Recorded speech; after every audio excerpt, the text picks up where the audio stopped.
The sun hangs heavy over the horizon, casting long, bruised shadows across a city that never stops screaming. Beneath the neon hum of modern existence, millions of souls are frantically broadcasting their intentions. They stand on digital street corners, microphones in hand, narrating their lives as if the world were a captive audience waiting for a revelation. They speak of the mountain they intend to climb, the fortune they seek to amass, and the legacy they desire to cement, all while their feet remain firmly planted in the mud of the valley. It is a grand, noisy theater. Watch them. The young entrepreneur over coffee, detailing a business plan that hasn't yet seen a single transaction. The athlete on social media, posting hustle imagery to gather digital accolades before the grueling sweat of the training session begins. The artist, crafting grandiloquent captions for a work that remains only an idea in the ether. They believe that by declaring their destination, they are claiming their seat of power. But observe closely, and a disturbing paradox emerges. The louder the proclamation, the smaller the result. The engine revs with a deafening roar, shaking the very earth, yet the vehicle does not move an inch. It is an exquisite tragedy. The world is conditioned to believe that sharing is the currency of connection, that transparency is the bedrock of progress. But in the architecture of destiny, this belief is a structural flaw that leads to immediate collapse. Silence is not the absence of sound, it is the presence of potency. It is the vault where the heavy, pressurized elements of the soul are transmuted into the iron of reality. When the valve is left wide open, the steam your very life force escapes into the uncaring atmosphere, leaving behind only the whistle of a machine that has forgotten how to drive. You are leaking the most precious commodity you possess, the tension of your own becoming. To understand the nature of this energy leak, one must first dismantle the ego's desperate craving for external validation. Why does the human mind, when touched by the spark of a grand vision, feel an immediate primal urge to broadcast it? The answer lies in the architecture of the brain. When an individual vividly describes a future achievement, a goal, they have yet to realize the brain experiences a neurochemical shortcut. Through the release of dopamine, the mind grants the ego a phantom reward. It creates a sensory simulation of accomplishment. In the moment of speech, the brain feels the pride of the finished product, the weight of the trophy, and the heat of the applause. The subconscious, often a master of deception, is tricked into believing the goal has already been achieved.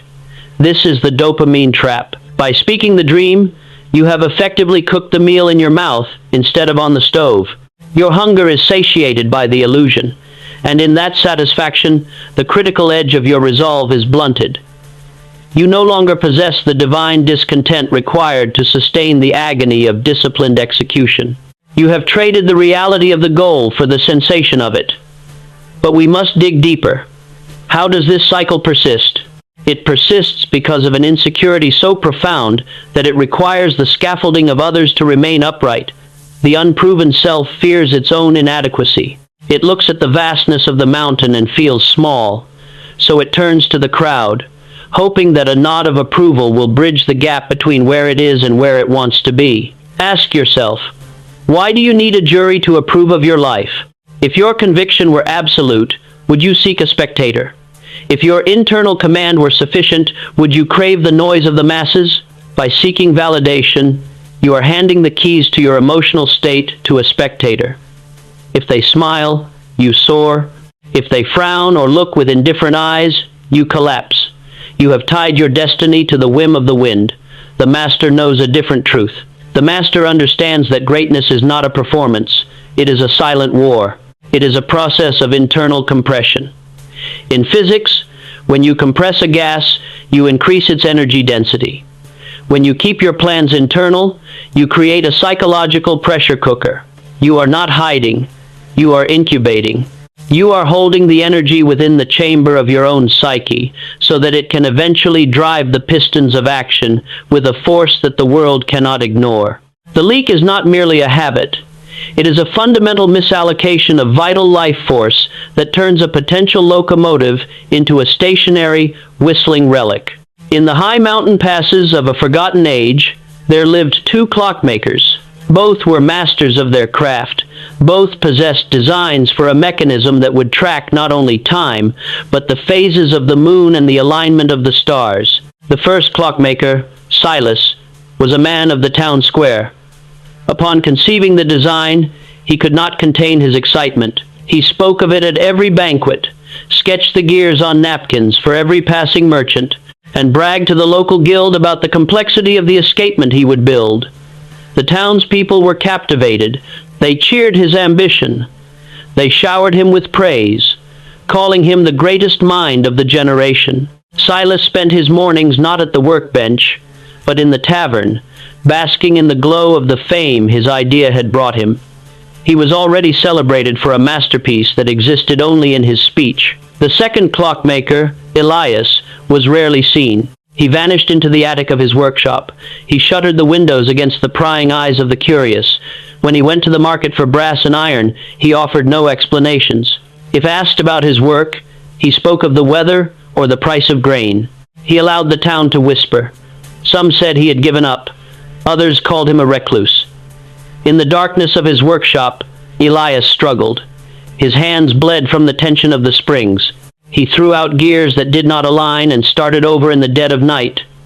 There was no applause, only the grinding of steel and the slow, rhythmic ticking of a heart under pressure. Years passed. The town forgot Silas's plan, for the talk had grown stale, and the gears were never turned. But one spring morning, a sound began to emanate from Elias's attic, a deep, harmonious, and rhythmic tolling that echoed through the entire valley. It was a sound of such precision that the townspeople gathered in front of his house, humbled. When the door finally opened, Elias emerged, not with a sketch, but with a living, breathing testament to years of silence. The crowd was not cheering for his promise. They were witnessing the result. Silas, the talker, remained in the tavern, bitter and forgotten. His potential leaked away into the empty air of 1,000 conversations. Elias, the silent, had built a legacy that would outlive the mountain itself. He understood that the seed of his vision could only grow if he shielded it from the scorching light of public scrutiny.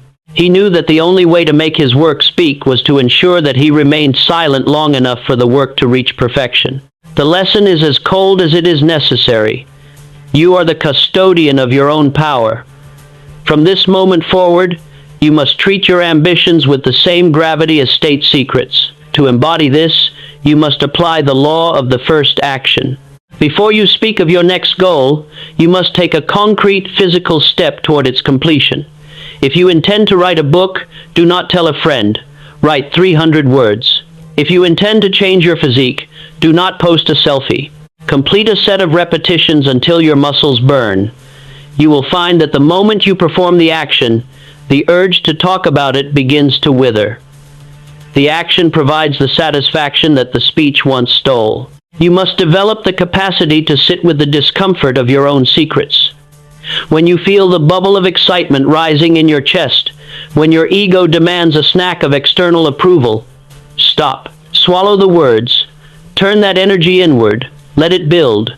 Let the internal pressure rise until you are forced to work simply to release the tension of your own ambition.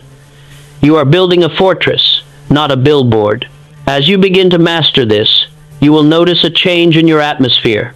People will not know what you are doing, but they will sense that something is shifting. They will feel the gravitational pull of your growing focus. You will no longer be a leaky vessel of potential, but a singular, concentrated force of nature. However, silence is merely the foundation. While you have learned to plug the leaks, you have yet to master the art of what happens when you fully disappear into that silence. There is a psychological phenomenon that occurs when you become an enigma, a riddle that the world is desperate to solve. In our next movement, we shall enter the shadows of the initiate. We shall uncover the secret of how to make your silence so profound that it becomes the very tool that draws the world toward you. Are you prepared to become the anomaly? The curtain is falling on the noise. Behind it, the mystery begins. We shall discuss the magnetism of mystery in the chapter that follows. For now, silence the room, silence the device, and return to the work that matters. If this transmission has pierced the veil of your own habits, join the Mastermind Alliance. Subscribe and turn on your notifications, not for entertainment, but to ensure that your compass remains locked on the North Star of mastery. Imagine a deep-sea diver, submerged in the crushing silence of the abyss. The water above is a tempest, a chaotic swirl of light and noise, of crashing waves and white foam. But here, in the cold, pressurized dark, the world is distilled. There is no sound but the rhythmic pulse of one's own heartbeat and the slow hiss of life-sustaining oxygen. This is not a place of emptiness, it is a place of absolute containment. Contrast this with the surface. Observe the modern seeker, a frantic voyager rowing a boat with a hole in the hull. With every stroke, they announce their direction to the clouds. They tell the winds of their intended harbor, the cargo they hope to carry, and the speed at which they plan to arrive. Each word is a drop of water lost to evaporation, a measure of pressure bled from their vessel. They mistake the noise of their journey for the progress of their movement. The paradox is cruel. The more one speaks of the climb, the less strength remains for the ascent. We live in an era that mistakes transparency for virtue, yet nature itself teaches a different law. Look at the volcano. It does not advertise its molten core. It does not warn the birds of its impending eruption. It contains. It builds pressure beneath the tectonic plates of the earth for centuries, silent and unseen. When it finally speaks, the world has no choice but to listen. The law of concealment is the recognition that power, like steam, requires a vessel. To release the valve before the engine is ready is to choose the whistling of a stationary machine over the momentum of a locomotive. The fortress within which greatness is born must be walled, gated, and sealed. If the world can see into your workshop, it can dictate the dimensions of your craft. It is time to descend into the dark, to seal the hull, and to learn that what is contained is what, in time, will become unstoppable. To understand the law of concealment, one must confront the fundamental physics of the human soul. Why is the containment of energy the prerequisite for manifestation? And how does the act of speech fundamentally alter the energetic signature of an ambition? Recursive thinking demands that we look beneath the surface of the desire to share. Why do we feel this compulsion? It is an egoic defense mechanism against the terrifying prospect of the unknown. To hold a vision in the quiet of one's own mind is to carry a heavy, formless burden. It is frightening to be the sole guardian of a future that does not yet exist. Therefore, we speak. We share the dream to ground it, to make it feel real by projecting it onto the canvas of another person's perception. However, in the moment of projection, the dream is fractured. When you share your vision, you are essentially pouring a raw, molten liquid into the cold, jagged mold of another person's reality. Their skepticism, their envy, their lack of vision, these are the constraints that now define your dream. You have traded the infinite potential of your own mind for the limited, narrow container of theirs. How, then, does the energy dissipate? Consider the concept of the emotional circuit. Every goal is a circuit of high-tension desire. This tension is the fuel. It is the friction that keeps you awake at night, the fire that drives you to labor when comfort beckons. When you speak, you complete the circuit prematurely. You receive a feedback loop of encouragement or debate that discharges the tension. You are effectively shorting out the ambition. The brain, having received the chemical signal of social validation, concludes that the journey is well underway. The urgency vanishes. The muscles of the soul relax, and the engine, once primed for a breakthrough, stalls in the harbor. Why must we conceal? Because secrecy is the gardener of certainty. A seed that is dug up daily to be inspected by neighbors will never find the stability to break the shell. The how of this concealment is simple yet demanding.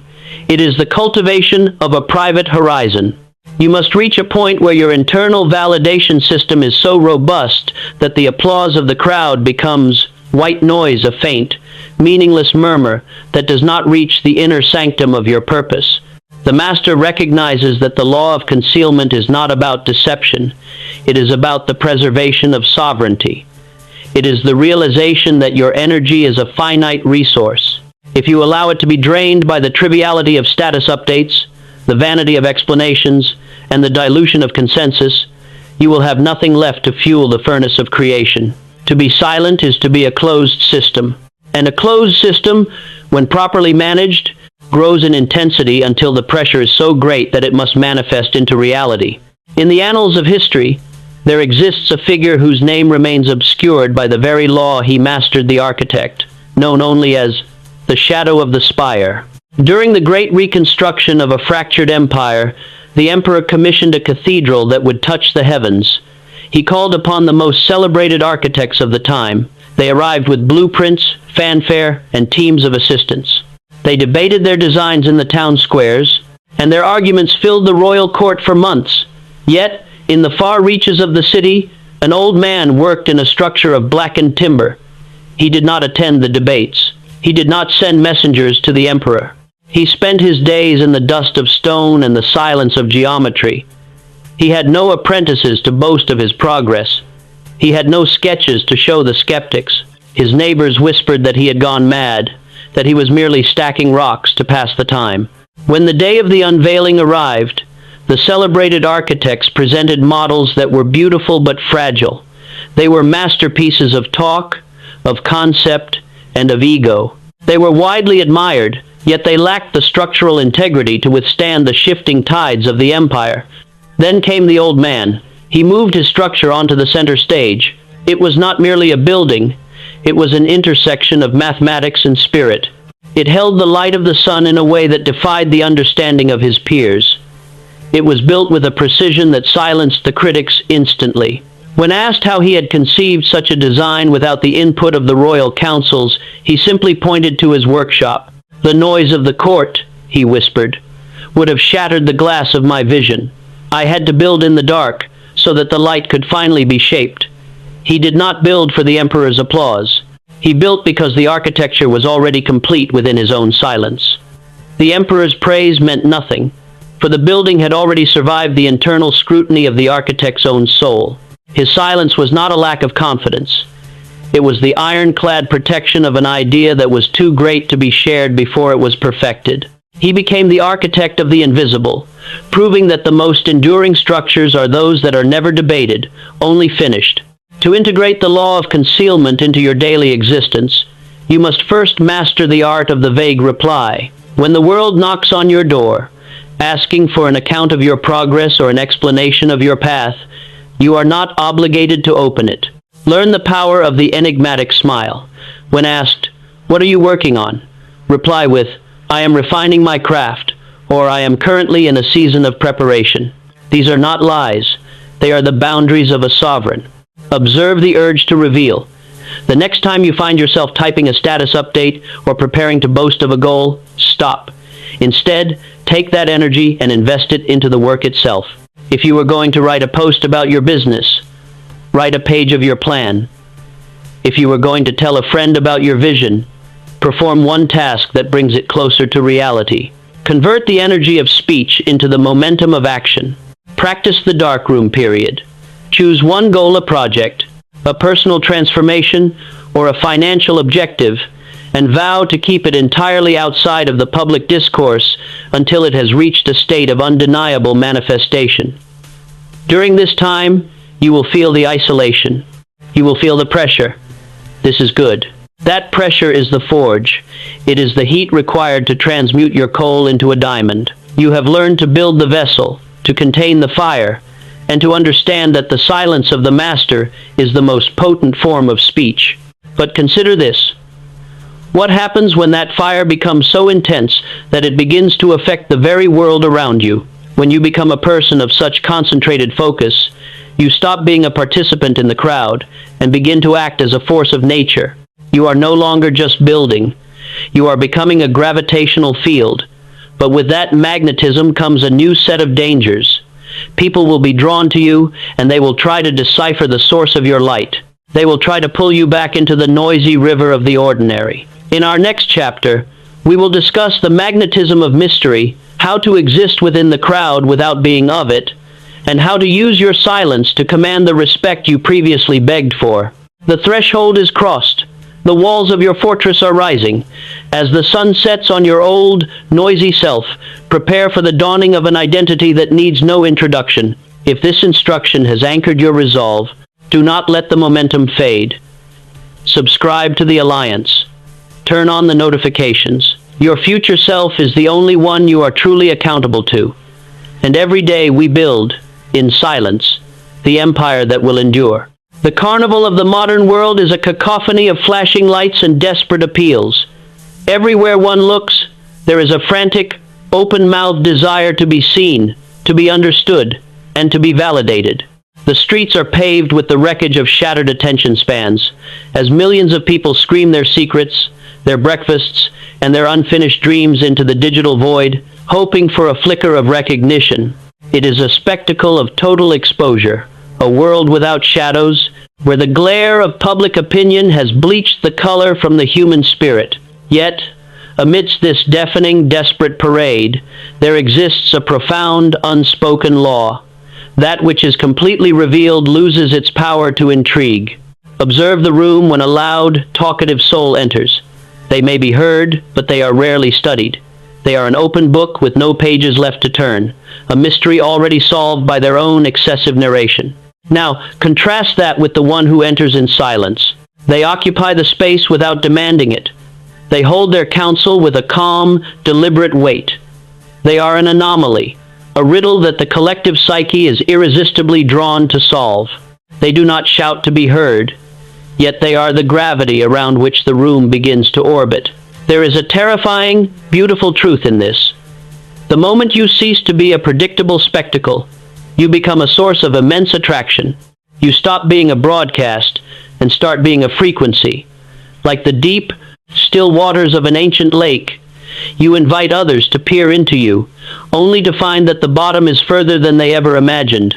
This is the magnetism of mystery, the art of holding one's essence in the dark, not to hide, but to illuminate the fact that you possess a depth the shallow world cannot fathom. To grasp the magnetism of mystery, one must engage in a recursive descent into the human psyche. Why are we, as a species, driven to solve mysteries? Why does the unknown provoke such a visceral, magnetic pull? It is because the human brain is a pattern recognition engine, constantly seeking to categorize and finalize its understanding of the world. When you are fully transparent, when you have revealed every motive, every plan, and every thought, the world finishes its pattern of you. You become a settled equation. Once categorized, you are safely ignored. But when you remain silent, when you keep your counsel locked within the vault of the self, you refuse to be categorized. You remain an open loop in the minds of others. And the brain, unable to finish the pattern, continues to circle you, pondering, analyzing, and ultimately revering. Why does this magnetism function as a force of power? Because it signals a radical, self-sufficient independence. To need to be understood is a form of emotional poverty. It is an admission that your existence is incomplete without the witness of the crowd. To be a mystery, however, is the hallmark of the sovereign individual. It signals that your internal world is so rich, so robust, and so inherently valuable that it does not require external validation to be sustained. How, then, does one cultivate this magnetism without falling into the trap of mere aloofness? The secret lies in intentional presence. You must learn to occupy a space with total focus while remaining utterly opaque about your internal machinations. It is the practice of being present but unreadable. Why does this create such a profound shift in interpersonal dynamics? Because it reverses the chase. When you are the one seeking attention, you are the pursuer, and the crowd, the collective prey, will always retreat. But when you become the mystery, you transform into the prize. By withholding yourself, you make yourself scarce. And in the economy of human desire, scarcity is the fundamental driver of value. The world does not value that which is freely given. It prizes that which is earned through the patience of observation. The magnetism of mystery is not a mask you wear. It is the natural byproduct of a soul that has redirected its focus from the performance of its life to the substance of its construction. When you stop worrying about how you are perceived, you begin to emit the vibration of someone who has a secret. And in a world of open books, The person with the secret is the only one truly alive. In the high marble halls of an ancient city, there lived a legendary strategist known as the Weaver. It was said that the Weaver never spoke of his strategies until the very hour of their execution. During the wars of the Three Valleys, the kings and generals were obsessed with him. They sent spies to his quarters, bribed his servants, and scrutinized his movements, all in a desperate attempt to divine his next strike. The other generals were men of noise. They published their manifestos, they made grand declarations to the populace, and they paraded their armies to prove their readiness. The world looked at them and saw what they were: flawed, predictable, and desperate. But the Weaver, he was the source of their deepest anxiety. Because he remained a mystery, the enemy began to project their own worst fears onto his silence. They imagined he had armies where there were none. They assumed his silence was a sign of a trap they couldn't see. One evening, a young nobleman, seeking to gain favor, cornered the Weaver in a garden. "Tell me," the nobleman begged, "what is your true intent for the coming winter? All of the city talks of nothing else. Give them a word, a sign, so they might sleep in peace." The Weaver did not look up from the fountain he was studying. He waited for a long time, the silence stretching until it became heavy with the weight of the night. Finally, he spoke, his voice quiet but commanding. "If I tell you the contents of the wind, does it make the storm less certain? If I show you the blueprint of the mountain, does it make the climb less steep? You seek comfort in words, yet you remain blind to the reality of the earth beneath your feet. I do not need the city to sleep in peace. I need the city to be irrelevant to the work I must do." The nobleman left, more intrigued and unsettled than before. The Weaver's refusal to participate in the marketplace of opinion had made him the most powerful man in the city. He did not chase the king's favor. The king's favor chased him. By remaining a mystery, he had forced the entire civilization to adapt to his reality, rather than him adapting to theirs. He was the silvered mirror in which every man saw his own insecurity reflected back, and because he never showed his own face, he remained the only man who was truly free. To embody the magnetism of mystery today, you must commit to the practice of strategic omission. You are not required to be a cipher, but you are absolutely required to stop offering the entirety of your internal world for public consumption. Begin by auditing your conversations. When you are asked a question that probes into your plans, your goals, or your sacred intentions, do not feel the urge to fill the silence with a full explanation. Practice the art of the incomplete answer.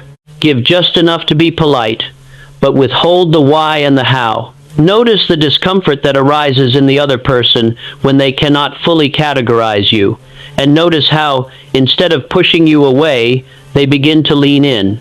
They will subconsciously seek to understand you because you have become a challenge to their need for completion. Practice living in the opaque. When you achieve a small win, resist the immediate, burning desire to share it. Let that victory sit within you, fueling your internal fire. Let the result of your discipline manifest in your demeanor, in your eyes, in your focus, in your composure rather than in your words. When you do this, you become a person of implied power. People will sense that you are moving in a direction they cannot track, and they will naturally grant you the respect that was previously withheld. You have now begun to seal the leaks and to cultivate the magnetism that draws the world to your threshold. But there is a greater danger still. As you move in silence and cultivate this mystery, you will inevitably encounter the collectors, those who attempt to pierce your armor, not out of malice, but out of a desperate need to reclaim their own lost sense of self. You will need to understand the physics of your own momentum to avoid being slowed by their gravity. You have learned to stand silent, but can you move at the speed of your destiny while the world tries to hold you back? In our next chapter, we shall explore the physics of momentum, the critical, volatile nature of the energy you have gathered, and how to prevent it from being dissipated by the friction of external opinion. The stage is set. Your presence is beginning to command the room.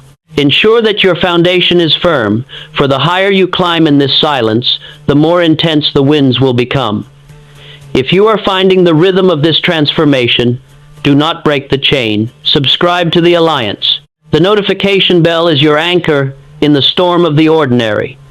Stay committed to the dark, for that is where the architecture of your future is being welded together.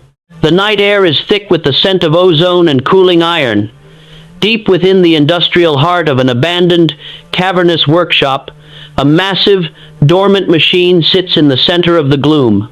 It is a contraption of brass, steel, and forgotten ingenuity, a literal manifestation of potential energy.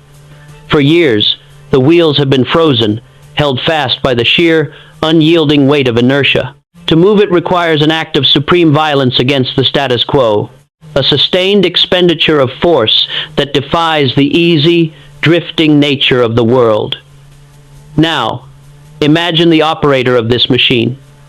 He is a man who understands the cold, mechanical cruelty of the law of inertia. He knows that an object at rest desires, with every atom of its being, to remain at rest. He knows that the first millimeter of movement is the most expensive in the universe. He spends hours, days, perhaps weeks, fueling the internal boiler, building the pressure, sealing every crack, and checking every valve. He is the guardian of the spark. But look, the tragedy of the dreamer is not that he lacks the spark. It is that he is terrified of the silence required to turn it into a flame. The moment the first gear groans in protest, the dreamer rushes to the nearest window, swings the shutters wide, and shouts to the street, "Look! Look at the machine I am starting!" The crowd gathers. They see the tiny, trembling movement of the wheel. They cheer. They applaud. They offer their opinions on the design, and in their eagerness to participate, they lean against the levers. They clog the gears with their skepticism, and they blow their cold, damp breath upon the nascent fire. The operator, intoxicated by the sudden warmth of their validation, lets his guard down. He spends his energy explaining the machine rather than operating it. The machine shudders, attempts a revolution, and then dies. The momentum, the most precious, fleeting, and fragile state of existence is gone. The silence was broken, the pressure was vented, and the machine has returned to its slumber, frozen once more in the grip of the world's indifference. To grasp the physics of momentum, one must move beyond the metaphor and into the mechanics of the spirit. Momentum is not merely speed, it is the accumulation of kinetic force, the ability of an object in motion to remain in motion until it strikes a target with irresistible authority. Why is momentum so terrifyingly fragile at its inception? It is because, in the early stages, the drag of the external world is exponentially higher than the internal thrust. Recursive thinking requires us to ask, why does the world exert such immense gravitational pull on our new endeavors? The answer lies in the concept of social equilibrium. Every group, every social circle, and every professional environment exists in a state of delicate, stagnant balance. When one member begins to move, when one individual begins to generate the heat of true, undeniable change, they threaten the comfort of the status quo. The collective, acting like an immune system, moves to neutralize the threat. They do not do this through overt malice, but through the interference pattern. How does this interference manifest? It manifests as a series of well-timed, low-frequency vibrations, doubt, realistic advice, cynical humor, and the constant demand for explanation. Each of these acts as a friction coefficient. When you are moving at a snail's pace, every ounce of drag is catastrophic. Why, then, do we facilitate our own destruction by inviting this interference? We do so because the human mind, in its state of insecurity, mistakes the noise of the world for a form of safety. We believe that if we announce our plans, we are creating accountability. But this is a fallacy. Accountability is a private burning contract between the soul and its destiny. Publicity is merely the performance of a role. The master understands that momentum requires the absolute isolation of the variables. To build, you must create a vacuum. You must ensure that the only forces acting upon your machine are the ones you have intentionally introduced. If you open your system to the winds of opinion, you surrender your velocity. You become like a river that has burst its banks, no longer a rushing cutting force that carves through stone, but a shallow, muddy swamp that evaporates under the gaze of the sun. True momentum is the result of internal compounding. It is the practice of doing the work today, stacking it upon the work of yesterday, and refusing to allow the result to be seen until it is of such massive proportions that it can no longer be ignored. You are not waiting for the world to notice. You are waiting for the work to reach critical mass. In the remote province of the Iron Peaks, a master engineer was tasked with spanning a gorge that had claimed the lives of countless travelers. The gorge was not only deep, it was haunted by the winds of doubt gale-force drafts that rose from the depths, carrying the echoes of every traveler who had failed to cross. The engineer did not call for the town elders. He did not ask the merchants to invest in his vision. He did not seek the approval of the neighboring kingdoms. He simply vanished into the mist at the edge of the abyss. For months, the townspeople heard nothing but the howling wind. They assumed the engineer had perished, or that he had been another fool lost to the gorge. Every evening, the skeptics would gather at the cliff's edge to point at the empty space where the bridge was supposed to be. They would laugh, they would mock the vanity of the engineer, and they would tell their children stories of the madman who tried to build in the air.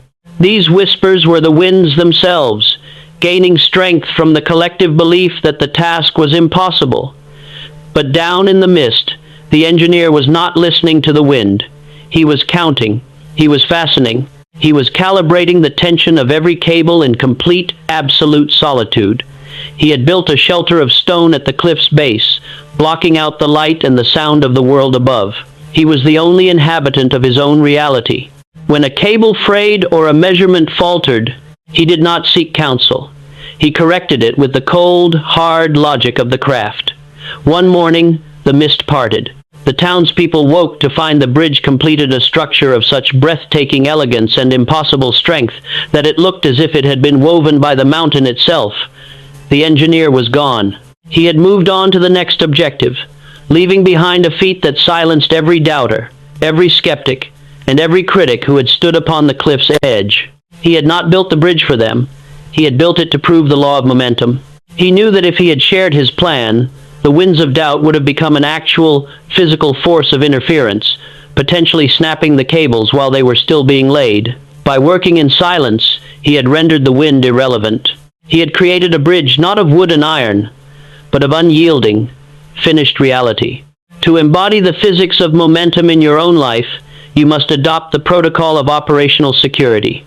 From this day forward, designate your most important projects as classified.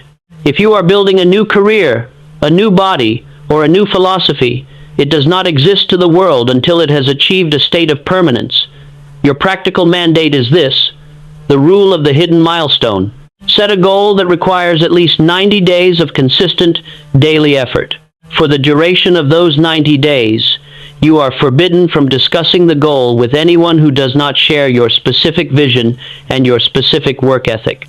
If the urge to speak becomes unbearable, take that energy and immediately increase the intensity of your output. Let the intensity of the work be your only output. You will find that as you protect your momentum, the drag of the world decreases. You will notice that the people who were once the most vocal in their doubts will, upon seeing the undeniable reality of your results, cease their interference and begin to ask for your counsel. You will have flipped the dynamic. You are no longer the one being scrutinized. You are the one setting the standard. You are learning to contain the energy, to hide the fire, and to nurture the momentum that leads to mastery. But what of the ego that still seeks the reward? What of the part of you that still feels the phantom pain of needing to be known? We have discussed the architecture of the work, but we have yet to address the surgery required to excise the addiction to validation itself. The stage is set. You have the vessel, you have the fire, and you are building the speed. But now, you must prepare for the most difficult transformation of all, the shedding of the public self. In our next chapter, we will perform the radical surgery required to free you from the illusion of validation. We will explore how to stop acting for the audience and start living for the craft. The machine is starting to turn. The gears are catching. Do not look to the crowd. Look only to the next revolution of the wheel. If you are ready to commit to the silent, invisible path of the builder, ensure your alignment. subscribe, join the alliance, and let the notifications remind you that you are no longer a spectator of your own life. You are the architect, and the work is waiting. The theater of modern life is illuminated by 1,000,000 artificial suns. In this grand, sprawling auditorium, the human soul has been reduced to a performer, endlessly reciting lines to an audience that is not truly watching, but merely waiting for their turn to take the stage. Observe the hollow glint in the eyes of the digital nomad, checking the screen for the ping of a like before he even tastes his morning coffee. Witness the entrepreneur who spends more hours curating the image of her boardroom than she does making the decisions that define her company. They are not living, they are broadcasting a simulation of life. The paradox is as silent as a grave. The more the world approves of your performance, the less capable you become of creating reality. Imagine a man standing in the center of a crowded square, holding a wooden shield. He declares to the masses, "I am a warrior," and they cheer. Their applause is a warm, intoxicating vapor that fills his lungs, convincing him that he is indeed battle-hardened. He feels the phantom weight of a sword in his hand, the imaginary scars of 100 victories upon his back. But his shield is made of balsa wood, and his armor is made of theater cloth. When the actual storms of life arrive, the cold, indifferent realities of failure, loss, and the grinding friction of true progress, the cheers of the crowd vanish, the stage lights dim, and the man is left shivering in the dark, exposed not as a warrior, but as a man who traded his life for a moment of applause. This is the great deception of our age. We have confused the costume of greatness with the content of greatness. We have tethered our self-worth to the volatile, shifting opinions of strangers, forgetting that the opinion of the crowd is a currency that buys nothing of lasting value. The applause is the drug, and the performance is the habit. But the soul, in its quiet, honest moments, knows that it is starving. To cut the tumor of validation from the spirit, one must engage in a process of radical psychological deconstruction. Why is the human mind so pathologically addicted to the gaze of others? And how does this need for external witness destroy the very possibility of excellence? Using the method of recursive inquiry, we must ask, why does the ego seek an audience? It is a desperate existential attempt to outsource the responsibility of knowing oneself. To look in the mirror and declare one's own worth is an act of immense, lonely courage. To look at the world and wait for the world to look back is an act of cowardice. The ego fears that if no one witnesses its actions, those actions do not possess the gravity of reality. It fears that it is a ghost, and only the recognition of others can provide the substance of existence. How does this addiction erode potential? It creates what can be termed the reviewer's mindset. When you are addicted to validation, you no longer perform actions for the sake of their outcome or their inherent necessity. You perform them for their narrative potential. You start to ask, will this look good? Rather than, is this true? Will they admire this? Rather than, does this work? This is the death of the artist and the strategist alike. Excellence is almost always a slow, tedious, and often unattractive process. It involves the repetition of movements that are unseen by the crowd. It involves the study of failures that are too embarrassing to share. If you are addicted to validation, you will systematically avoid these necessary crucibles of growth. You will gravitate toward the wins that are easily narrated, the quick gains, the shiny veneers, the superficial milestones, and you will flee from the deep, invisible labor that actually moves the needle. Why is this a fatal error? Because true power is derived from the mastery of the unseen. When you do the work in the dark, you cultivate a sense of inner authority that is unshakable. You develop a standard of excellence that is not contingent upon the fickle moods of a spectator. When you stop seeking external validation, you stop being a slave to the social feedback loop. You reclaim the keys to your internal state. You move from being an actor whose performance is dictated by the audience to being an author whose story is written by the force of his own will. To overcome this, you must adopt the private ledger. You must cultivate a standard of integrity that is so high, so exacting, that no human witness could possibly appreciate the depth of your sacrifice. You must reach the point where the respect you have for yourself is the only judge that holds jurisdiction over your soul. This is not arrogance. It is the ultimate form of humility, the acknowledgement that your life is a sacred trust between you and the infinite, not a product for the marketplace of public opinion. In a mountain monastery, there lived an ancient monk named Kalen, who was known to be the finest painter in the kingdom. Yet, for 20 years, no one had seen a single brushstroke of his work. The nobility traveled from across the land, bringing silk and gold to purchase his art, but he would only turn them away with a smile. "I am not painting for the world," he would say. "I am painting for the mountain." The younger monks, hungry for fame, would often gossip about Kalen. They felt he was wasting his talent. They would sneak into his quarters at night, hoping to find a hidden gallery of masterpieces. But they found only plain, unpainted canvases and bowls of ink that were always full. They laughed, thinking the old man had lost his mind. "He talks of painting," they said, "but he does nothing. He is a fraud." One winter, a great drought gripped the land, and the monastery's main hall needed to be restored to appease the gods of rain and harvest. The abbot asked the young monks to paint murals that would reflect the glory of the monastery. They spent months in the halls, shouting for attention, asking for praise, and constantly checking to see if the pilgrims were watching them work. Their paintings were bright, bold, and loud. They were filled with the vanity of the artists themselves. When the work was finished, the abbot walked through the hall. He looked at the bright colors and the desperate strokes of the young monks, and his heart sank. He then walked into the courtyard, where Kalen had been sitting for years, apparently doing nothing.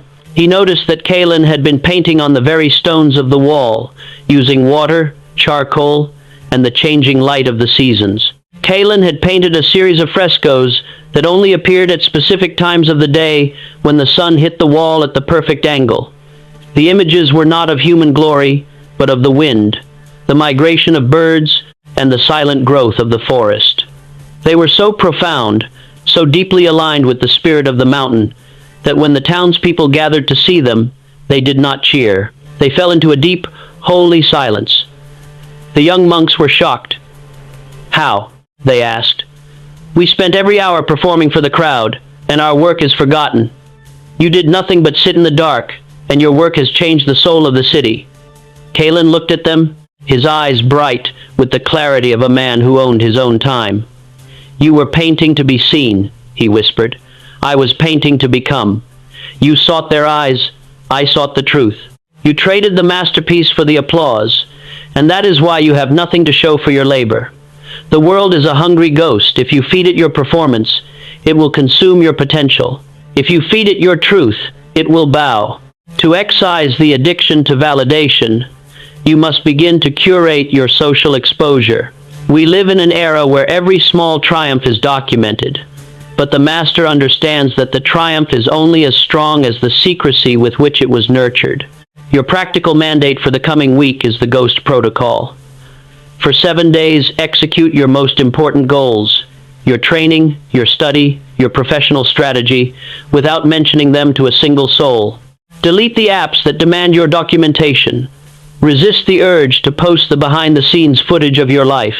When you feel that familiar, itchy craving for a like or a nod of approval, recognize it for what it is, a withdrawal symptom of the ego. Sit with the itch. Feel the discomfort. Do not soothe it with a post. Soothe it with an extra hour of work. You will find that when you remove the audience, the work becomes fundamentally different. It loses the gloss of performance and gains the grit of reality. You will find that you can fail without the shame of exposure and succeed without the distraction of fame. You are building a core of steel that does not bend when the wind of public opinion blows. You are purging the vanity that keeps the modern man small. You are becoming a person of substance in a world of shadows. But there is a final, darker temptation that awaits those who rise. When you stop performing, you will realize that you are walking a path that most people cannot comprehend, and you will be tempted to go back, to explain yourself, to justify your growth, to those who are still trapped in the performance. You must remain vigilant. The illusion of validation is not just a habit, it is a lure. In our next movement, we will discuss the stolen dream, why even the most well-meaning people in your life can become the greatest thieves of your potential, and how to guard your vision from the most dangerous kind of interference, the love of the lukewarm. The theater is emptying. The stage is bare. It is finally time to work. If you are truly ready to leave the stage behind and enter the workshop of the masters, solidify your oath. Subscribe to the Alliance. The notification is your signal that the performance is over and the real work has begun. Walk in the silence, for the results are coming. The air in the greenhouse is thick, humid, and heavy with the scent of damp earth and latent potential. Before the gardener stands a rare, porcelain white orchid, a fragile thing, barely a seedling, its roots just beginning to grip the dark, nutrient-rich soil. It is a thing of profound, quiet beauty, holding the genetic blueprint of a future that has yet to unfold. It requires nothing but the sanctuary of the shadows, the precise measure of water, and the protective embrace of the dark, cool ground. Now, imagine the gardener, seized by an impulsive, frantic pride. He desires the world to witness his achievement. He flings open the heavy iron doors of the greenhouse, inviting the scorching, unshielded sun to pour in. He beckons the curious passers-by to trample the mulch, to poke at the soil, and to breathe their stagnant, dry air upon the delicate green shoot. He asks them to weigh in on its progress, to tell him if they think it will bloom, and to debate the best way to stake it. The result is inevitable. The orchid, deprived of its sacred darkness and exposed to the harsh glare of public scrutiny, begins to wilt. Its tender, pale roots, unaccustomed to the drying wind, recoil. What was intended to be a masterpiece of nature becomes a shriveled, brown ruin, dying not of neglect, but of premature exposure. This is the stolen dream. It is a tragedy played out in every corner of the world, every single day. A vision, a spark of divine inspiration, or a revolutionary idea is born in the sanctuary of the mind. It is a fragile, embryonic thing. But before it can take root, before it can develop the hardened bark of reality, the dreamer drags it out into the light of the crowd. The dream is then kidnapped, reshaped by the clumsy hands of the masses, and eventually suffocated by the very opinions the dreamer hoped would nourish it. You do not just lose the dream, you lose the version of yourself that was meant to be born through the fulfillment of that dream. To understand the mechanics of the stolen dream, one must confront the predatory nature of the collective consciousness. Why is a new vision so vulnerable to the influence of others, and how does the act of sharing it transform a sacred internal covenant into a public commodity? Recursive thinking invites us to ask, why does the world, upon hearing of your grand ambition, feel compelled to interfere? It is not necessarily out of malice. It is, more often, a reflection of the projective mirror. When you speak of a goal that resides outside the common experience of your peers, you are holding up a mirror to their own stagnation. Your ambition is a harsh, incandescent light that illuminates the dark corners of their unfulfilled potential.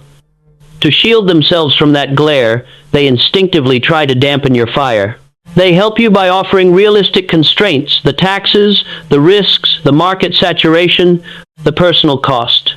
Not because they want to protect you, but because they want to protect their own comfortable, limited reality. How does this interference effectively steal the dream? It works through the subtle dilution of intent. When you share a raw, embryonic idea, it lacks the protective casing of past results. It is porous. As your friends and family provide their feedback, they are not adding to your dream. They are subtracting from its purity. They suggest, why don't you try it this way? Or, that's a bit too much, don't you think? These small, seemingly innocuous comments are like thousands of tiny, invisible splinters. Over time, you begin to adopt these suggestions. You sand off the sharp, revolutionary edges of your vision to make it more palatable to them. You lower the ambition until it fits the box of their understanding. The dream is still there, yes, but it is no longer the dream you birthed. It is a compromise. It is a shadow of your original fire, domesticated, safe, and utterly mundane. Why is this a theft? because the dream was yours to protect, not theirs to refine. The stolen dream is the ultimate loss of self-determination. You have traded your autonomy for a false sense of consensus. You wake up years later, living a life that everyone understands, and you wonder why your heart feels like ash. It is because the dream was hijacked, and you were the one who held the door open. You must understand that in the early stages of any great endeavor, silence is not merely a preference. It is an act of spiritual hygiene. You are guarding the sanctity of your calling from the infection of the mediocre. In the mid-19th century, during the fevered race to develop the first practical incandescent light, two inventors approached the challenge with fundamentally different philosophies. One was a man of the public eye, a master of press releases and public demonstrations, whose laboratory was always filled with curious onlookers and investors who demanded weekly progress reports. He spent his days arguing with his skeptics and his nights redesigning his filament to suit the market expectations of his funders. His progress was a slow, agonizing crawl, constantly derailed by the shifting demands of those who held the purse strings. The other inventor was a ghost. He worked in a small, windowless shop at the edge of a marsh, miles from the nearest town. He had no investors to satisfy, no press to court, and no critics to argue with. When a visitor arrived at his door, he was greeted with silence. He would not show his notes, he would not demonstrate his progress, and he would not discuss the chemical composition of his vacuum tubes. He worked in total secrecy for 5 years. He failed thousands of times.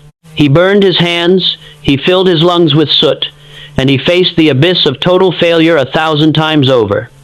But because no one was watching, he never felt the pressure to perform. He could afford to be wrong. He could afford to be messy. He could afford to be unrealistic. One winter evening, the ghost inventor emerged from his marsh shack. He walked into the town square with a single, small glass bulb in his hand. He did not speak. He did not make a pitch. He simply connected it to a small battery, and the town square was flooded with a steady, golden, artificial light that had never before been seen on Earth. The crowd was stunned into a silence more profound than any speech. The other inventor, the man of the press, arrived later to explain his own efforts, but his words were hollow compared to the silent, burning evidence of the ghost's work. The ghost did not have to explain his vision. He had rendered the explanation obsolete.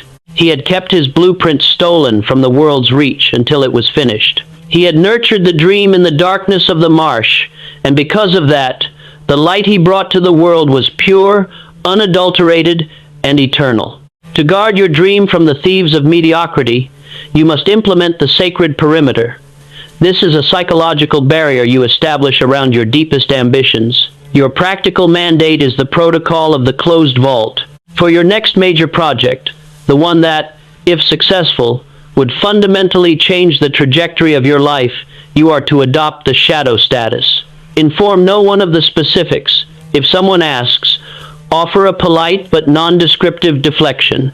I am focusing on some internal development right now, or I prefer to let my results do the talking when the time is right. Do not offer justification. Do not offer a why. When you feel the urge to share, ask yourself, am I seeking support, or am I seeking a witness? If you seek support, seek it only from the high-frequency few, a mentor or a partner who has already achieved the level of mastery you are seeking and who understands the necessity of the process. If you seek a witness, recognize that you are feeding the thief. You are learning to keep your internal landscape sacred. You are becoming a master of the unseen. But there is a danger in this very silence. As you grow, you will find that your internal world becomes so expansive, so intoxicatingly powerful, that you may be tempted to let the outer world back in, perhaps as a spectator of your eventual success. You must be careful. The ego's desire to reveal the work does not vanish just because the work is done. It merely changes form. We have protected the dream from theft, but we have yet to address the temptation of the victory lap. What happens when the work is done, but the ego still wants to own the narrative? In our next chapter, we will discuss the anatomy of interference, why even after you have succeeded, You must remain a master of the unseen to prevent the world from slowly eroding the foundation you have built. The gates are locked. The marsh shack is secure. Your dream is still your own. Guard it with a jealous, iron will. If you are finding the strength in this silence, do not falter now. The alliance of the builders is growing. Subscribe to the channel and keep the notification bell as your guardian. The world is full of talkers, but you are becoming something far more dangerous. You are becoming a doer. Walk in the silence, high in the craggy, primordial spine of the world, where the air is thin and the silence is absolute. A single drop of glacial melt carves its path into the stone. It is inconsequential, a mere bead of moisture, yet it holds the potential of a titan. Observe its journey. When the water spreads across the wide, flat plains of the valley, it becomes a swamp, lazy, stagnant, and shallow. It loses its identity to the mud and the reeds, evaporating under the relentless heat of the sun, its singular force dissipated into 1,000 useless directions. But consider the river that has found its channel.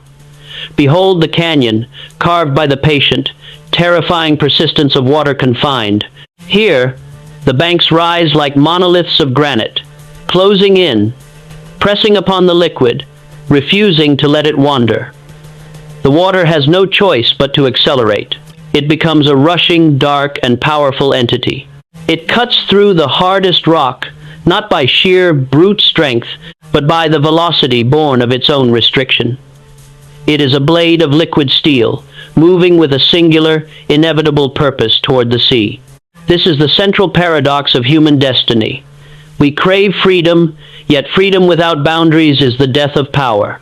We are taught that to have options, to have openness, and to be available to every possibility is the ultimate mark of the liberated individual.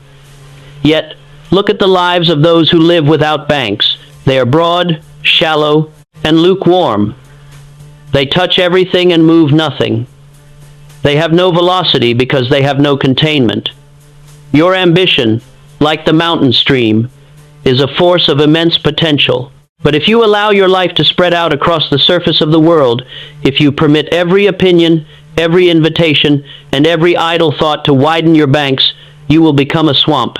You will be comfortable, you will be accessible, and you will be completely devoid of the cutting power required to carve your name into history. True power is not about being everywhere. It is about the agonizing, beautiful constraint of being somewhere. To grasp the physics of the river and the bank, one must interrogate the nature of constraints. Why does the human psyche resist the narrowing of its focus? And how does the artificial imposition of boundaries paradoxically unlock our greatest potential? The recursive inquiry begins with the discomfort of the limit. Why do we feel trapped when we choose one path over 1,000 others? It is because the ego views the choice of a single direction as the death of all other possible selves. To choose the canyon is to abandon the plains. The ego, in its infinite, fearful greed, wants to keep the plains as an option, just in case. It fears that by narrowing its banks, it will be left with nothing if the river dries up. How does this resistance create the swamp of mediocrity? By keeping our options open, we never reach the velocity required to break the surface tension of our current reality. The water remains at a walking pace. It lacks the pressure to lift the sediment, to move the boulders, to carve the path. The why of our failure is almost always this: we have refused to be narrowed. We have diluted our intent across so many interests, so many conversations, and so many tentative plans that our total energy is effectively zero. We must look deeper. How does the bank, our silence, and our discipline create the velocity? The bank acts as a psychological compression chamber. When you limit your input, when you cut off the noise, the critics, the social obligations, and the distractions, you are not losing freedom. You are forcing your energy to increase in density. Why is this density so rare? Because it requires the discipline to stand in the canyon and endure the pressure of the walls. Most people, when they start to feel the intensity of a narrow focus, panic. They feel the walls closing in. They feel the urge to reach out, to expand, to connect. They equate intensity with suffocation. They do not realize that the suffocation is merely the buildup of power. The master recognizes that the bank is not an external restriction placed upon them by the world. It is the internal architecture they have built for themselves. They choose the canyon. They choose the narrow, deep, and difficult path because they know that at the bottom of that path lies the only kind of success that matters, the kind that is undeniable. They are the river, and their silence is the granite that holds them. Without the granite, they are just water. With it, they are a force of nature. In the ancient workshops of the Jade Valley, there was a master stonecutter named Han. His students were perplexed by his technique. Han would spend months working on a single blade of jade, not by carving it from all sides, but by focusing on a single, invisible line that he had marked in his mind. One day, a wealthy merchant came to Han. "Master," the merchant boasted, "I have a diamond as large as a fist. I have hired the finest cutters in the empire, but they have all failed to split it without shattering the core. They try to cut from every angle, hoping for a lucky strike. I will give you half my fortune if you can cut it clean." Han accepted. He placed the diamond on his bench. He did not touch it for 7 days. He sat in his chair, staring at the stone, his eyes never moving. His students whispered that he was lazy. "He does nothing," they muttered. "He is waiting for the stone to split itself." On the 8th day, Han took a single chisel and a small wooden mallet. He walked to the stone, took a breath that seemed to pull the air from the room, and tapped the chisel once. A single, sharp, ringing sound echoed through the hall. The diamond split into 2 perfect halves, as if it had been made of water. The merchant was ecstatic. It was a miracle. "How did you choose the exact point? How did you know how much force to use?" Han wiped the dust from his hands and looked at the merchant with eyes that seemed to see through the walls of the workshop. "I did not cut the diamond, merchant. I spent 7 days cutting away everything that was not the path of the stone. I built the bank so high, so narrow, and so thick that when I finally acted, there was no other possible outcome. My force was not in the hammer. My force was in the constraint of the 7 days. You see the split, but you do not see the silence that prepared it." Han had become the river.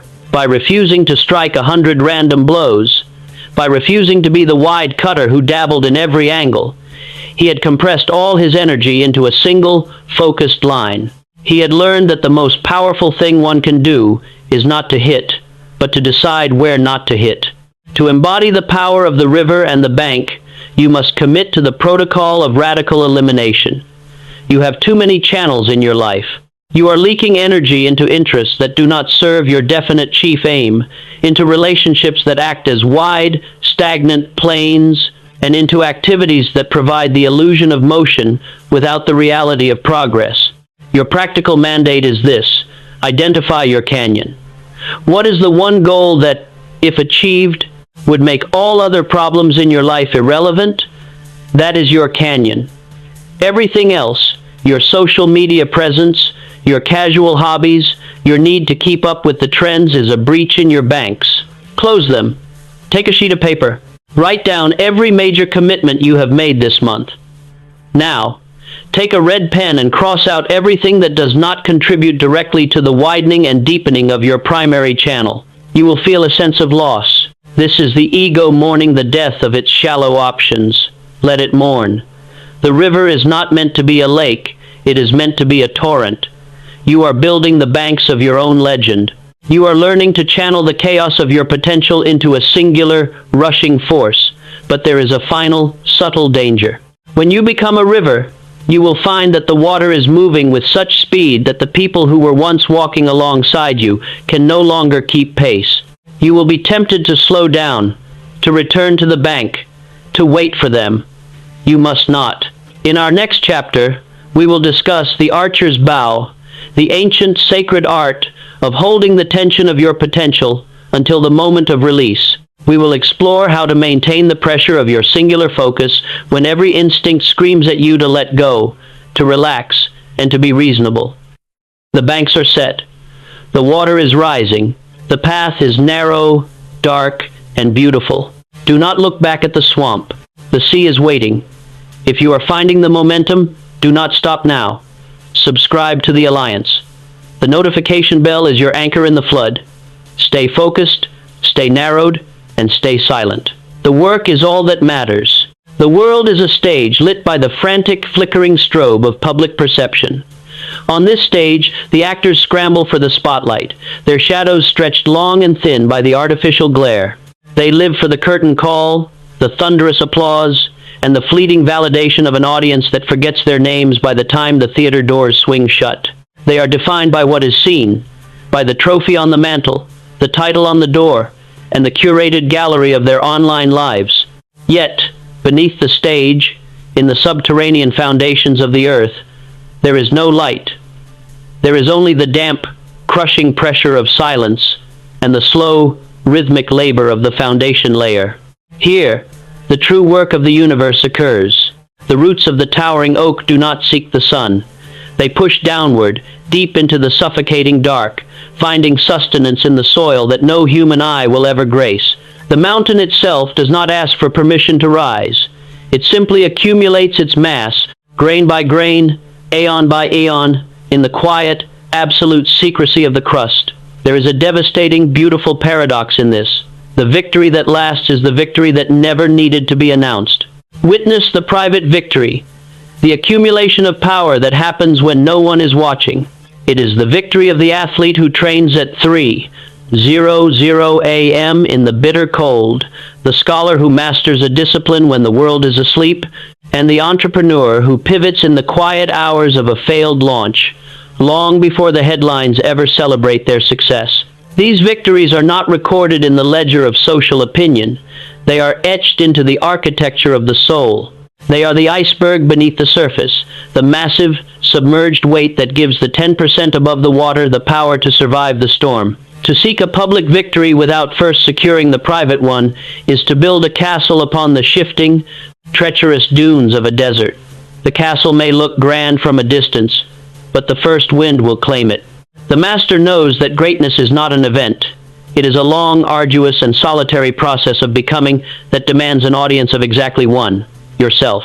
To grasp the nature of the private victory, one must perform a radical autopsy on the human desire for proof. Why are we so obsessed with the outward manifestation of success, and how does this obsession prevent us from actually achieving the very thing we crave? The recursive inquiry must begin with the core of the ego's insecurity. Why do we feel the need to be seen to be real? It is because we have internalized the belief that our value is a derivative of our performance. We believe that we are not the protagonists of our own lives, but the products of our social environment. Therefore, when we achieve, we instinctively turn to the audience to confirm that the achievement has occurred. If the crowd does not clap, the ego feels a chilling, existential panic, the fear that the effort was in vain. How does this reliance on the external witness hollow out our potential? It creates a fragility of purpose. When your motivation is fueled by the hope of future applause, you are at the mercy of the crowd's mood. If they are distracted, you lose your drive. If they are critical, you lose your focus. You have surrendered the seat of power to an entity that does not care about your mission. The philosopher must ask, how does one cultivate a private victory that requires no external verification? It begins with the development of an internal standard. You must establish a metric of success that is so precise, so rigorous, and so private that no human being, regardless of their credentials, could possibly critique it. You are the architect, the surveyor, and the inspector of your own life. Why is this shift so profound? Because it eliminates the performance tax. When you are no longer playing to the gallery, you reclaim the bandwidth that was being squandered on perception. You are free to fail, free to experiment, and free to refine your craft in the brutal, honest laboratory of your own solitude. This is the secret of the high achiever. They are not luckier, and they are not necessarily more gifted. They are simply more sealed. The private victory is the process of building the 90% of the iceberg. It is the internal alchemy of transforming raw, undirected ambition into a crystalline, hardened certainty. When you have achieved a series of private victories, when you have mastered your discipline in the dark, when you have overcome your doubts in the silence, The public victory becomes nothing more than the natural, inevitable, and almost boring consequence of who you have already become. You do not chase the win, you simply manifest it. In the final days of the Great Reconstruction, a young clerk was tasked with organizing the records of the most successful merchant adventurer in the history of the port city. This merchant, known as Elias the Silent, had built an empire of shipping and trade that spanned the known world. His wealth was so vast that it was said he could purchase the crown itself, yet he lived in a modest home and was never seen at the extravagant balls of the nobility. The clerk was tasked with finding the secret of Elias, the magic formula, the hidden partnership, or the illicit trade route that had made him so successful. He expected to find maps of buried treasure or ledgers detailing secret political favors. Instead, he found only a dusty, leather-bound logbook filled with thousands of pages of dense, handwritten entries. As the clerk read, his astonishment turned to reverence. The logbook did not contain trade secrets. It contained a record of private victories. There were entries detailing the times Elias had resisted the urge to gamble when his business was failing. There were detailed accounts of how he had spent every morning at 4:00 a.m. studying maritime law while his competitors were sleeping. There were notes on how he had corrected his own temper after a disastrous negotiation, written in a style that was brutally honest, devoid of any attempt to justify his failures.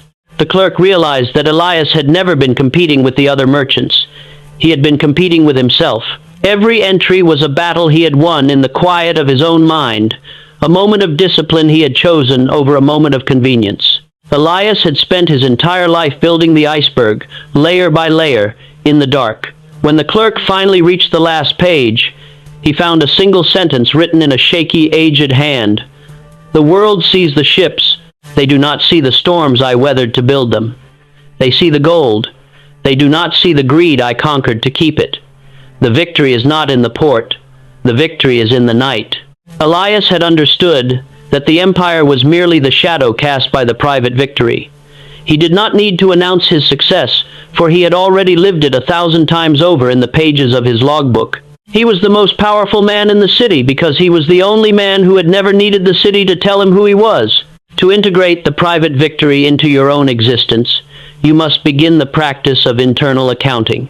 You must start your own logbook of the invisible. Your practical mandate for this week is simple but devastatingly effective. Purchase a physical journal. In it, record the things you do to better yourself that you would be embarrassed to tell others because they are too small, too tedious, or too personal. Record the morning you woke up when your body screamed for rest. Record the temptation you bypassed. Record the book you studied when you could have been scrolling. Do not show this journal to anyone. This is your vault. This record is your submerged weight. Every entry is a deposit into the account of your character. You will find that as your private record grows, your need for public approval will naturally begin to atrophy. You will no longer feel the urge to explain your progress because the logbook will hold the proof. You will be looking at your own growth in the mirror of your own discipline. You are constructing a base of such profound density that no external storm will ever be able to move you. You are becoming a force of nature.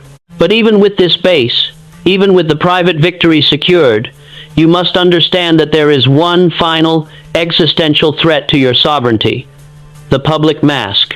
Even when we succeed in private, we are often tempted to wear a mask in public to appease the crowd. You must learn how to navigate the world as a victor without ever needing to perform the role of one. We have built the iceberg.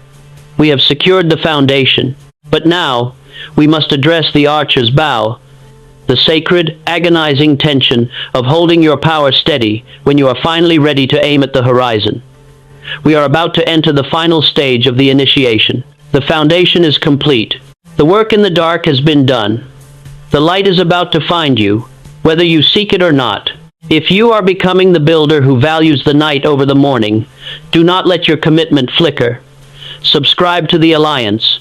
Turn on your notifications. We are building an army of the silent, and the final seal is near. The laboratory of the human soul is a sanctuary of profound, delicate construction. Imagine, if you will, a master artisan working in a room illuminated by the steady, amber glow of a single candle. Before him lies an intricate clockwork mechanism, a dream still in the process of assembly. Each gear, each spring, each tiny screw is placed with the precision of a surgeon. The silence is not merely a lack of noise. It is a heavy, tactile medium that allows the artisan to hear the very heartbeat of his creation. Suddenly, the heavy iron door of the workshop creaks open. The outside air rushes in, carrying with it the discordant, frantic noise of the marketplace. The wind blows, flickering the candle, casting long, erratic shadows that distort the alignment of the gears.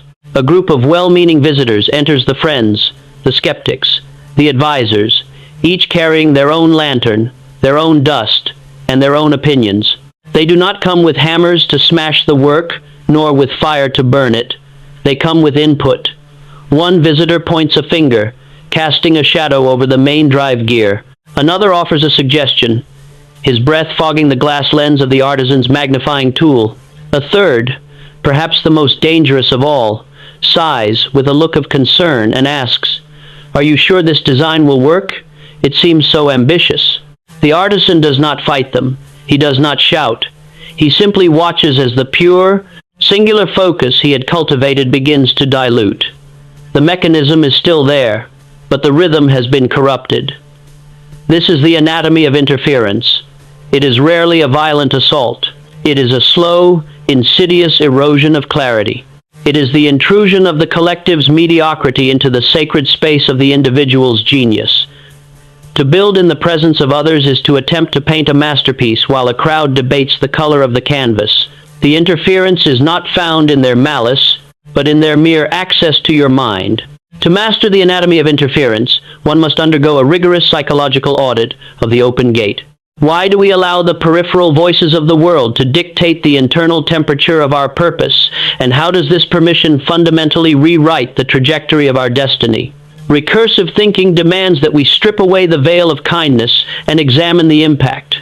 Why do we feel compelled to open the door to the marketplace? It is the social survival instinct. Since the dawn of our species, being cast out of the tribe was a death sentence. Our brains are hardwired to seek validation, to harmonize with the tribe, and to adjust our course to avoid conflict. To hold a vision that others cannot see is, from the perspective of our primal brain, a dangerous form of ostracization. We open the door because we are terrified of being alone in our greatness. How does this interference function as a cognitive virus? It operates by injecting doubt payloads into the subconscious. When a skeptic, even one who smiles, asks a question about the feasibility of your dream, they are not asking a question, they are creating a conflict. Your mind, in an attempt to be rational, stops focusing on the execution of the task and begins to allocate mental energy to the defense of the task. Consider the energetic cost. Every moment spent mentally replaying a debate with a critic is a moment stolen from the creation of your masterpiece. The critic lives rent-free in your head while you struggle to pay the rent on your own success. This is the debt of explanation. By feeling obligated to explain your vision to those who have not earned the right to hear it, you are effectively giving them your creative labor as an offering. Why is this interference so lethal to the master? Because clarity cannot survive chaos. The intellect requires a state of monastic focus to solve the complex, non-linear problems that constitute true achievement. When you admit the input of the majority, you are importing their limitations. If you are building a skyscraper, and you ask a man who lives in a hut how to lay the foundation, he will advise you to dig shallow, because that is the only architecture he understands. The master understands that most people do not give advice. They give reports on their own failures. When you integrate their reports into your internal blueprint, you are building their history into your future. To eliminate interference, one must develop a cognitive firewall. This is the deliberate, unapologetic act of cordoning off your vision from the reach of the uninitiated. It is not an act of hostility, it is an act of architecture. If the foundation is to be iron, the environment must be as solid as the intent.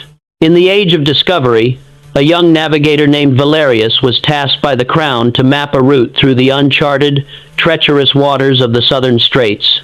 He was given a massive vessel, a crew of 200 men, and a mandate that was the envy of every sailor in the harbor. Before he departed, the king insisted that the vessel be outfitted with a council of advisors, a collection of the most experienced captains, merchants, and philosophers of the realm. For the first 6 months, Valerius was not a navigator. He was a mediator. Every time he sighted land, the council would debate. The merchants argued for the fastest route to the spice ports, regardless of the rocks. The philosophers argued that the stars dictated a different heading. The captains argued over the distribution of the crew's rations. Valerius felt his authority and his vision slipping away.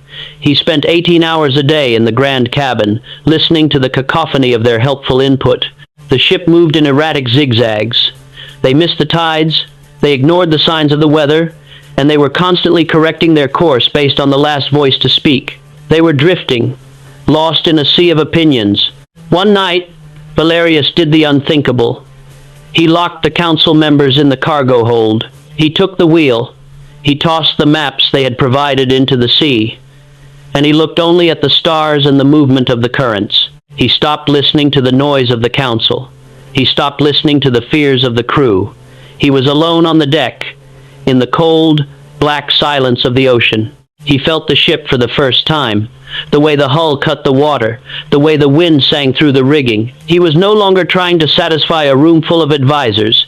He was in a direct, living conversation with the sea. When they arrived at the spice ports, 3 months ahead of any previous attempt, the council was furious. "You took us off the charts!" they shouted. "You ignored our wisdom." Valerius simply walked to the rail and pointed to the horizon. "I did not ignore your wisdom," he said. "I simply chose to sail the ship rather than debating how it should be sailed. You were not navigating. You were just adding weight to the ballast." He had learned the lesson that every master must eventually embrace. The ship has only one helm, and the truth has only one voice. To achieve the cognitive firewall, you must master the art of discernment-based isolation. You are currently carrying the ballast of 1,000 useless opinions. It is time to jettison the weight. Your practical mandate is the protocol of the closed cabin. For the next week, conduct an audit of your inner circle. Identify the individuals who, when you speak of your goals, instinctively provide you with input that makes your mission feel smaller, slower, or more dangerous. You do not need to cut them out of your life, but you must cut them out of your mind. When you are in their presence, implement the non-engagement policy. When they offer advice, smile, nod, and say, "That is an interesting perspective," and then immediately revert to your silence. Do not defend, do not debate, do not explain. When you refuse to engage, the interference will naturally cease, for it requires 2 participants to sustain the friction. You are creating a vacuum of silence in which your own genius can finally breathe. You are preparing your ship for the open sea. But we must address the final, most intoxicating danger. As you sail faster, as you move toward the destination that only you can see, you will eventually leave the noise far behind. And in that ultimate solitude, you will face the final test of the master, the test of the final seal. We have built the ship. We have locked the council away. We have found the stars. But are you prepared to seal the deal with your own soul? The journey is nearing its conclusion. The horizon is close. If you are becoming the navigator who values the compass over the council, do not lose your focus now. Subscribe to the Alliance. The notification bell is your signal that you are steering your own destiny. Stay silent, stay sharp, and keep your hand on the wheel. The arrival is near. The horizon is not a line, but a veil, a thin, shimmering curtain between the world of the becoming and the world of the arrived. Stand upon the precipice of your own potential, and you will feel the immense, crushing weight of the silence that precedes the final move.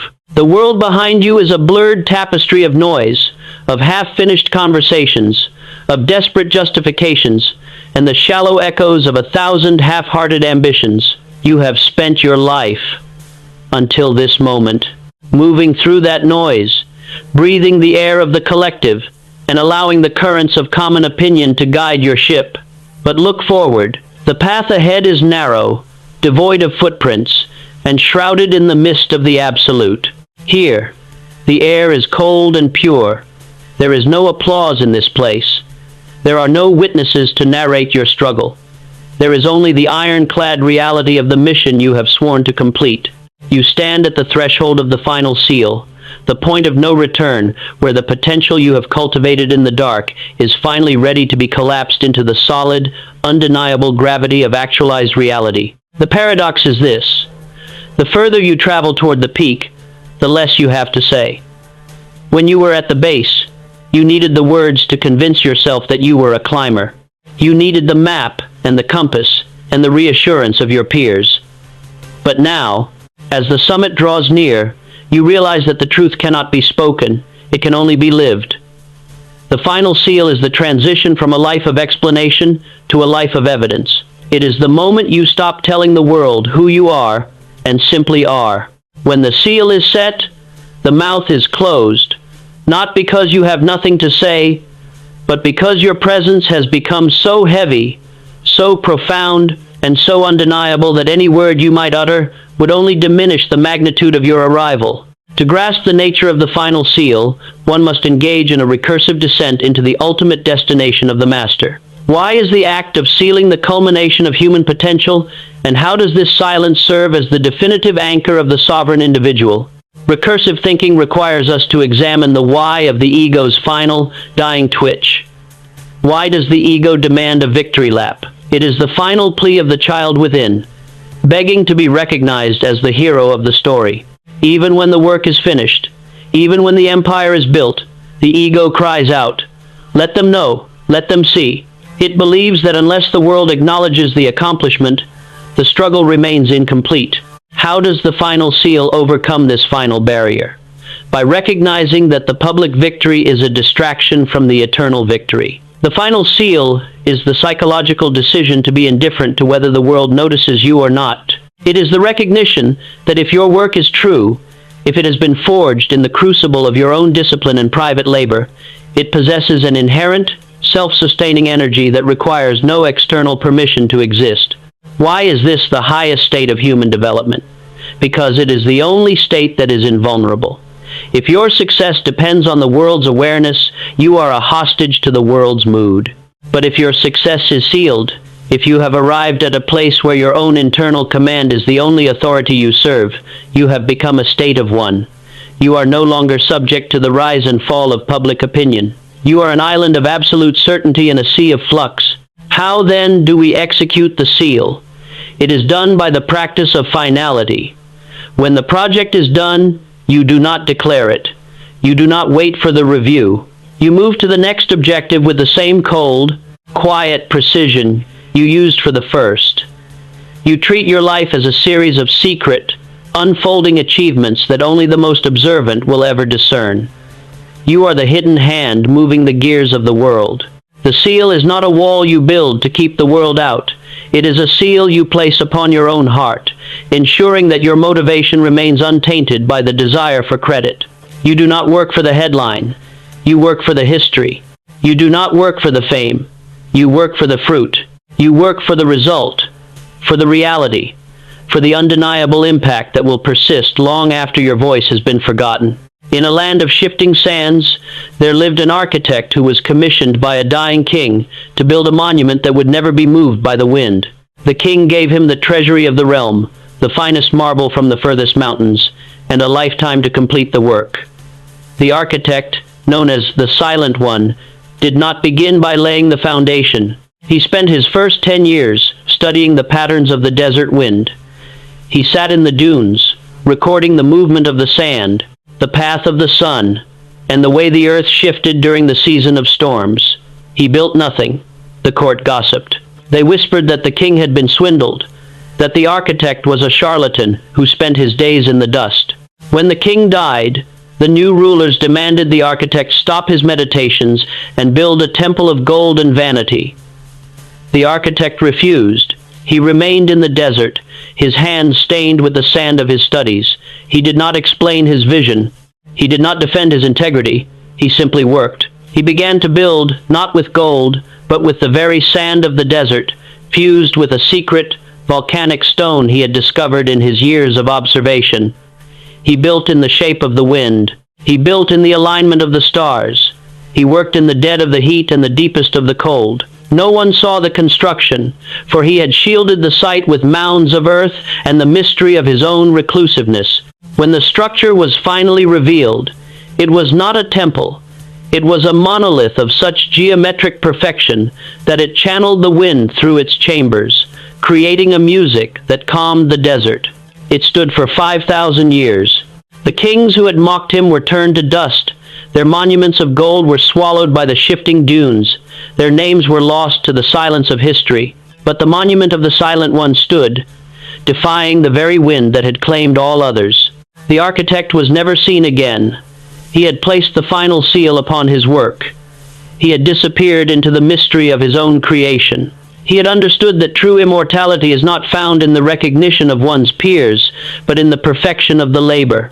He had paid the price of silence, and in return, he had achieved the only thing of value, a reality that could not be undone by the passage of time. To embody the final seal, you must make a covenant with yourself. You are not a guest in your own life. You are the sovereign. The final seal is the vow that from this moment forward, you will move through the world with the quiet, devastating authority of one who has nothing to prove and everything to achieve. Your practical mandate is the protocol of the sovereign silence. When you complete your next great objective, when you finally attain the position, the craft, or the life you have been building in the dark, do not announce it. Do not hold the banquet. Do not seek the validation of your former peers. Instead, sit in the quiet of your own success. Feel the weight of the work. Allow the result to settle into your bones. Understand that the only person who needs to know the magnitude of what you have done is you. When you do this, you will experience a shift in your very frequency.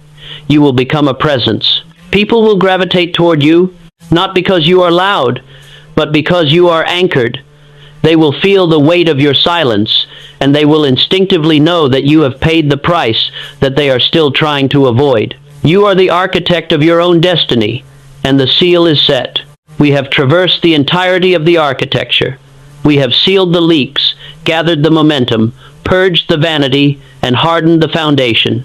You are no longer the person who walked into this chamber. You have been forged. You have been compressed. You are ready to step into the world as a force of nature. But a builder never stops at one project. You have sealed this chapter, but the empire is just beginning to rise. Do not think the work is finished. The work is eternal. You have learned how to be silent. Now, you must learn how to rule the silence.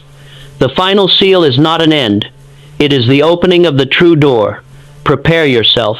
The world is a silent, waiting field, and you have become the sower. If you have made the oath, if you have set the seal, and if you are ready to move into the true work of your life, the alliance remains your anchor. Subscribe, turn on the notifications, and carry the silence into the noise.